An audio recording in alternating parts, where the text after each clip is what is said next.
ज्ञान भी ऐसा ही है, इसमें कमी है। और वो कमी क्या है? कल हमने आपके सामने सिद्ध कर दिया था कि जीवित शरीर और मृत शरीर के अंदर ज्यादा महत्वपूर्ण जीवित शरीर है, और दोनों में सामान्य क्या है? शरीर है। मृत में भी शरीर, शरीर में शरीर है, और जीवित शरीर में भी शरीर है। परंतु जीवित शरीर महत्वपूर्ण क्यों है? क्योंकि जीवित शरीर में जीवन है, चेतना है। तो उसका मतलब चेतना का ज्ञान शरीर के ज्ञान से ज्यादा महत्वपूर्ण है। और जब व्यक्ति कम महत्वपूर्ण चीजों को ज्यादा समय देगा तो अज्ञानी कहलाएगा, और अज्ञानी व्यक्ति दुखी होगा। इसीलिए हम लोग अपना सारा जीवन शरीर पर लगा देते हैं। जीवन को समझने के लिए हमारे पास समय नहीं है, चेतना को जानने के लिए हमारे पास समय नहीं है। इसीलिए हम दुख के भंडार में फंसे हुए हैं। अब प्रश्न उठता है कि दुख क्या? हाँ जी, मुझे कई लोग मिले हैं, अभी हैं कुछ लोग ऐसे। दिल्ली में एक दाम्पत्य, एक कपल था बोलता हूं, गलत है, अभी हैं। हमारे एक मित्र थे, मैंने ऐसी कहा उनसे कि प्रभु जी, वो हमारी यात्रा भाषा में ऐसी बोलते हैं, वो हुआ, मेरा एक दोस्त था, तो उसने पूछा मर गया? मैंने नहीं, जिंदा है। तो था क्यों बोल रहा है? और यात्रा में ऐसे यूज करते हैं, है ना, वो था। क्यों भाई, जिंदा है कि मर गया? तो इसीलिए प्रभु जी, उनके साथ क्या था, बड़ा उनमें से चर्चा करने आए, माला जपने लग गए। उन्होंने हरे कृष्ण महामंत्र जपना शुरू किया, भगवद गीता ही पढ़नी शुरू करी। परंतु उन्होंने एक चीज कही, बोले प्रभु जी, हम तो बड़े संतोष, हमें दुख क्या है हमें पता ही नहीं। मैंने कहा क्या कारण?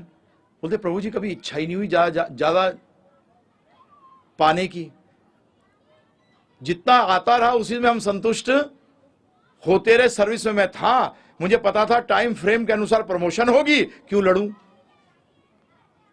सर्विस में था, रिटायर्ड हो गए थे वो, तो मैं टाइम फ्रेम के हिसाब से चल रहा था, हमने मस्त थे। पत्नी ने कहा हमारी कभी इच्छा नहीं हुई। जब स्कूटर था तो स्कूटर में सब ठीक था, गाड़ी आई तब। तो उन्होंने कहा कि प्रभु जी, फिर हम आध्यात्मिक ज्ञान क्यों लें? मैंने कहा बहुत अच्छा पॉइंट रेज किया है। मैंने कहा चलो मैं आपको बताता हूं दुख क्या होते हैं शास्त्रों के आधार पर। तो ध्यानपूर्वक सुनिएगा। जन्म, मृत्यु, जरा, व्याधि, दोषानुदर्शनम, ये चार को दुख बताया है। ध्यानपूर्वक सुनिएगा।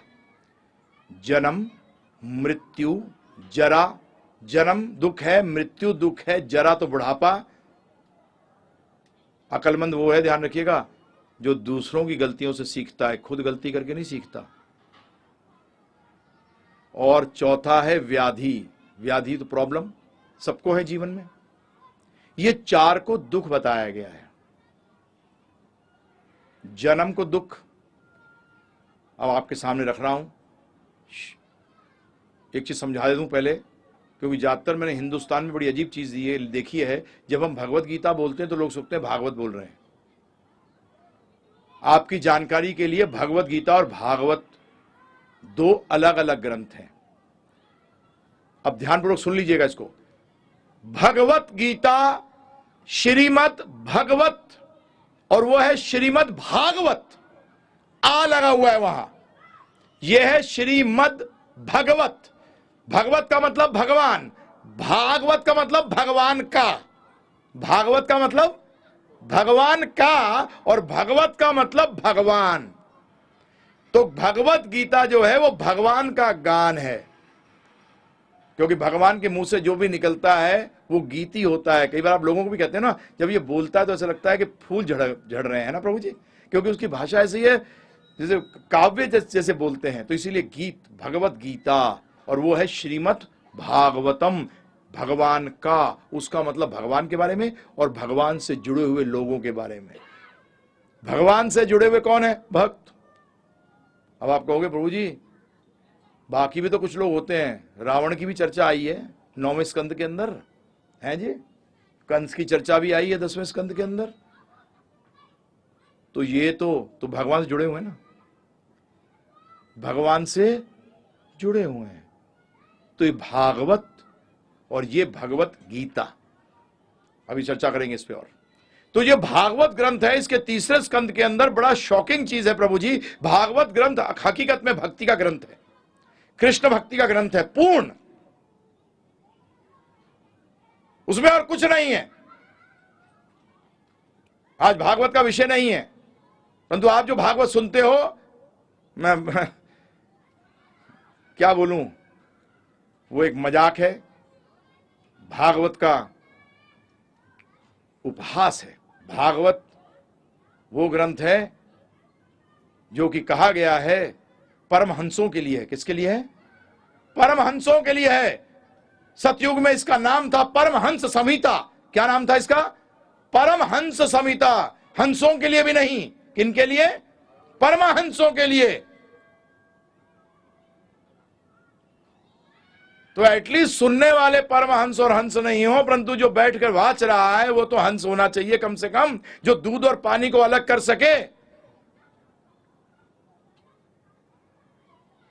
उस ग्रंथ के अंदर, इस पे अभी ग्रंथ पे तो चर्चा करूंगा आपसे, आगे भी समझाऊंगा आपको क्यों ऐसा बोला गया है, भागवत को क्यों ये श्रेणी पे उठाया गया है और भगवत गीता को इस श्रेणी पे बिठाया गया है।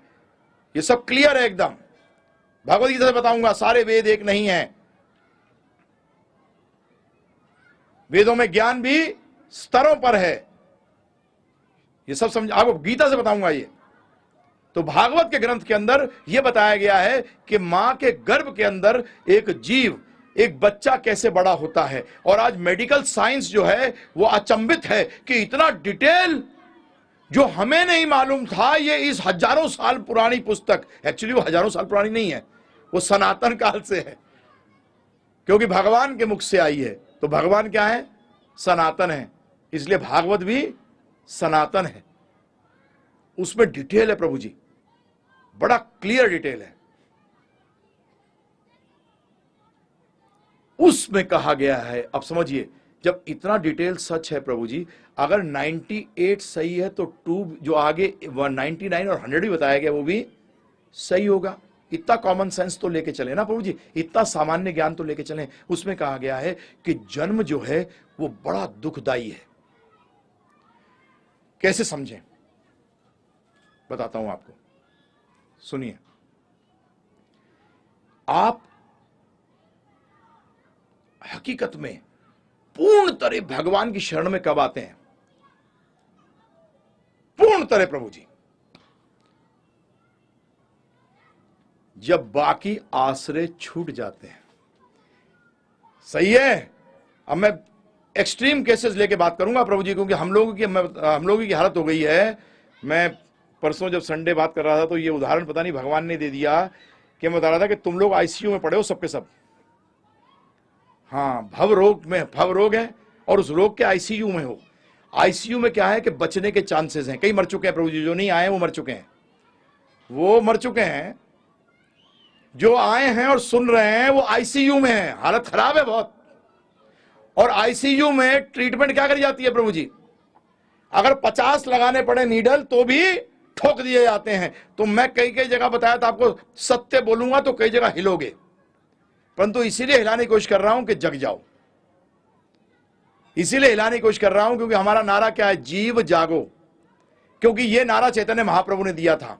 भक्ति विनोद ठाकुर जी ने कहा था, जीव जागो गौरा चंद्र बोले। कि कृष्ण भगवान बोल रहे हैं कि हे जीव जाग। ये माया को पिशाचनी कहा गया है। पिशाचनी, आप भूतों से डरते हो ना, दिन रात तो भूतों तो क्या दिन रात तो भूत की गोद में सो रहे हो। उस माया को क्या कहा है? पिशाचनी। पिशाचनी कौन होती है प्रभु जी? भूतनी।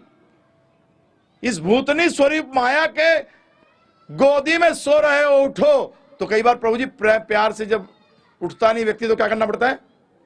हिलाना पड़ता है। तो कब जाते हो भगवान के पास? पूर्ण शरण में। 21 साल का लड़का है और आईसीयू में पड़ा है और डॉक्टर कहता है मैंने हाथ उठा दिए, तब कहां भागते हो?